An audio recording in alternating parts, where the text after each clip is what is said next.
ညစာကိုတော့ကုတီယိုကိုအိမ်မှာပဲအလွယ်တကူလှုပ်စားဖြစ်တဲ့နေ့လေးပါရှင်ဒီနေ့ကတော့ကုတီယိုလှုပ်စားမှာဖြစ်ပါတယ်အဲ့တော့ရင်းနေဆူဆူတွေကိုဒီမှာမွှေးကြိုင်လေးထည့်လိုက်မယ်ပေါ့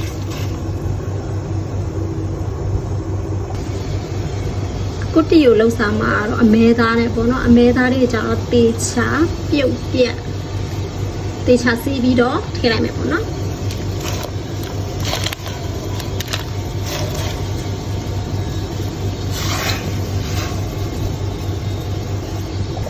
ကဲဆူလာပြီဆိုလို့ရှိရင်တော့ပဲစီနောက်ကလေးနည်းငယ်ထည့်ပါမယ်ညံ့ရေးလေးထည့်ပါမယ်ခနောတခဲထည့်ပါမယ်ကုတီယိုနဲ့တွဲဖက်စားဖို့အတွက်ကစုံရွက်နဲ့ပဲဒီဒီအစင်သစ်လောက်ထားလိုက်ပဲပေါ့နော်တရုတ်နန်းရဲ့ပြီးလို့ရှိရင်စက်သွန်ဖြူကိုပါစီတက်ပြီးတော့အရင်တစ်ထားလိုက်မယ်ပေါ့နော်ပြီးလို့ရှိရင်တော့ဒါကတော့အမဲလုံးလေးတွေပေါ့နော်အမဲလုံးလေးတွေကိုလည်းထည့်ပြီးတော့ပြုတ်လိုက်ပါမယ်အားလုံးပစ္စည်းသွားပြီးချိန်မှာတော့အမဲသားလေးတွေနူးလောက်ပြီပေါ့နော်အဲ့ဒီခါကျလို့ရှိရင်အပေါ်ငံမြည်ပြီးတော့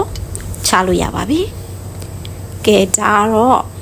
ဒီကုတီယိုဖက်နဲ့လှုပ်ထားတာတပွဲပြီးလို့ရှိရင်ဒီအဝါရောင်ဒီခောက်ဆွဲလေးတွေနဲ့လှုပ်ထားတာတပွဲပေါ့နော်အဲ့တော့စားပါမယ်ရတာတော့ငရုတ်တီမှုတ်တို့ပြီးလို့ရှိရင်အချင်းငံဆက်ကိုကြိုက်တာလေးကိုထည့်ပြီးတော့စားလို့ရပြီပေါ့နော်အမဲသားနဲ့လှုပ်စားတာလည်းတစ်မျိုးကောင်းတယ်ပေါ့နော်ဝတ်သားနဲ့လှုပ်စားတာလည်းတစ်မျိုးကောင်းပါတယ်ဆိုတော့အားလုံးပဲစားကြပါအောင်အရန်ကောင်းမို့လေကုတီယိုလေးပါရှင်